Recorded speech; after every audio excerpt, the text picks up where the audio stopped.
Olá, meus queridos.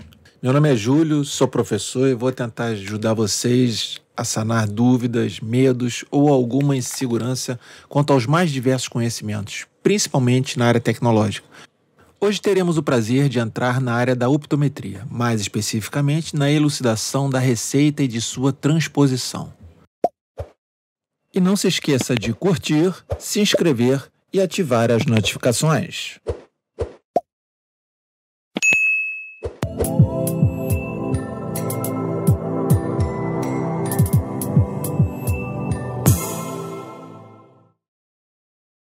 Vamos começar entendendo o que é o sistema Tabo.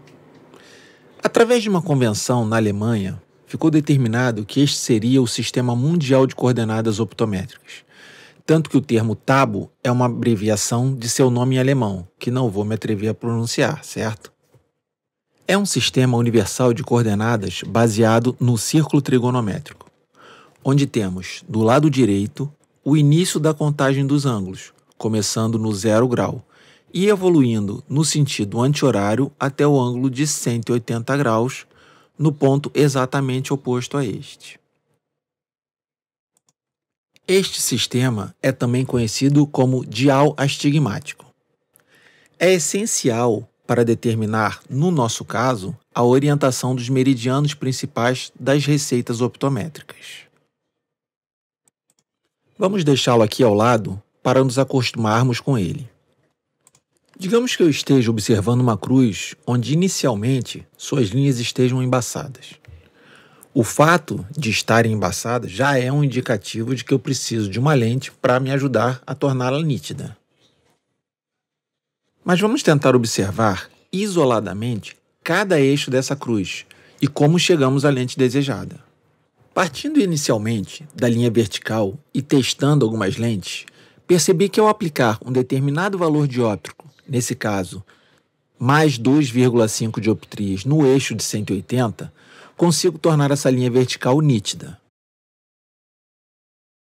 Então, observe que, se o traço ao qual pretendo dar maior nitidez está a 90 graus, a força dióptrica a ser aplicada deve estar no eixo de 180 graus, ou seja, perpendicular ao mesmo.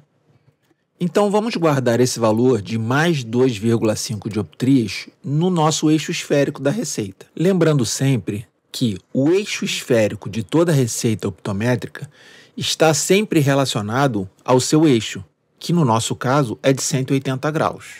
Agora, vamos partir para a observação do traço horizontal da cruz, onde, assim como no anterior, não temos nitidez.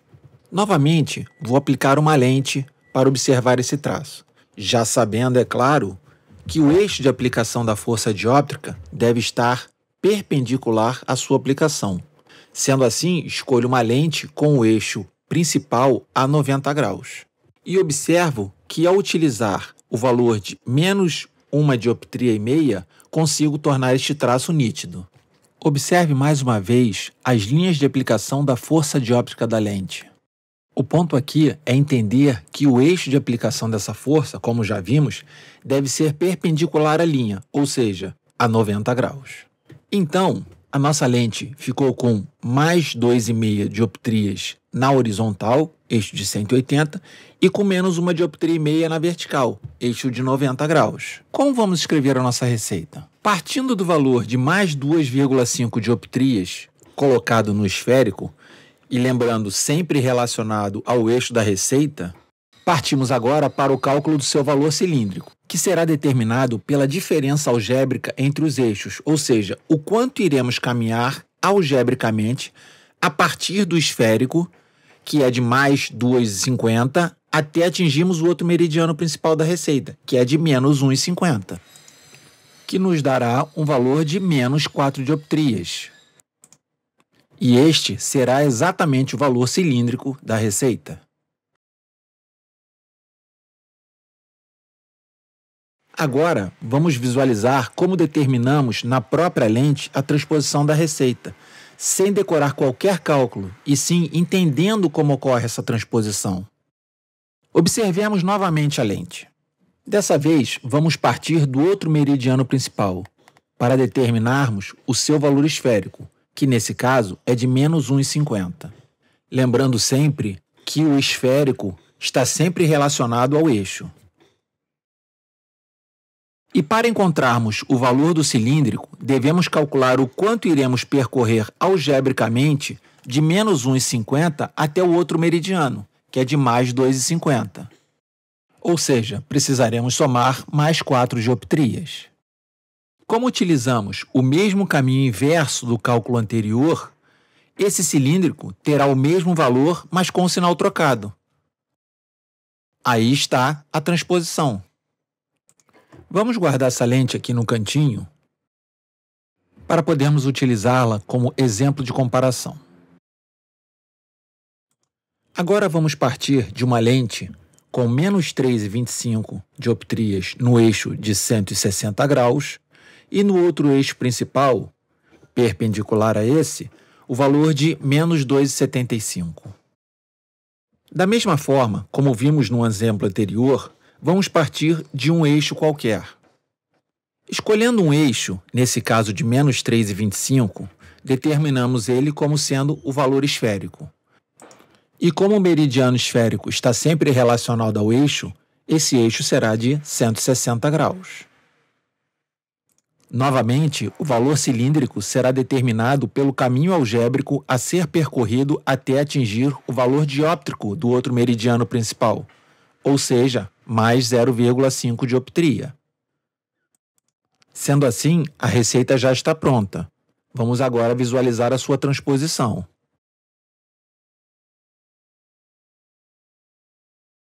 Se partirmos do outro meridiano principal, teremos este valor como sendo o novo esférico da receita, ou seja, menos 2,75 dioptrias. E para determinar este novo eixo, devemos partir da premissa de que os meridianos principais são perpendiculares, ou seja, a diferença entre eles é de 90 graus. E de acordo com o dial astigmático, ao diminuirmos 90 graus dos 160 graus do eixo principal inicial, teremos um meridiano de 70 graus, que será o novo eixo da receita. E, novamente, o valor cilíndrico será a diferença algébrica entre os meridianos principais. Nesse caso, se diminuirmos 0,50 de menos 2,75, chegaremos aos menos 3,25 do outro meridiano. Aí está o valor do cilindro desta nova receita. Analisando as duas receitas da lente, podemos perceber alguns pontos essenciais.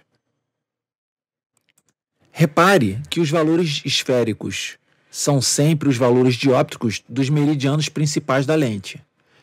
Menos 3,25 no meridiano e menos 2,75 no outro meridiano. Observe o mesmo comportamento no exemplo da lente anterior aqui embaixo. Os valores esféricos são os valores dos meridianos principais, mais 2,50 e menos 1,50. E os valores cilíndricos apresentam sempre o mesmo valor, mas com sinais trocados, uma vez que o caminho de ida é igual ao caminho de volta algebricamente. Lembrando também que os eixos principais têm uma diferença de 90 graus entre eles, já que os meridianos principais são sempre perpendiculares. Vamos guardar isso tudo e tentar fazer um exercício. Vamos tentar gerar a receita de uma lente onde temos mais 2,25 no eixo de 125 graus e menos 1,75 no outro eixo principal, utilizando os mesmos conceitos que vimos nessa aula.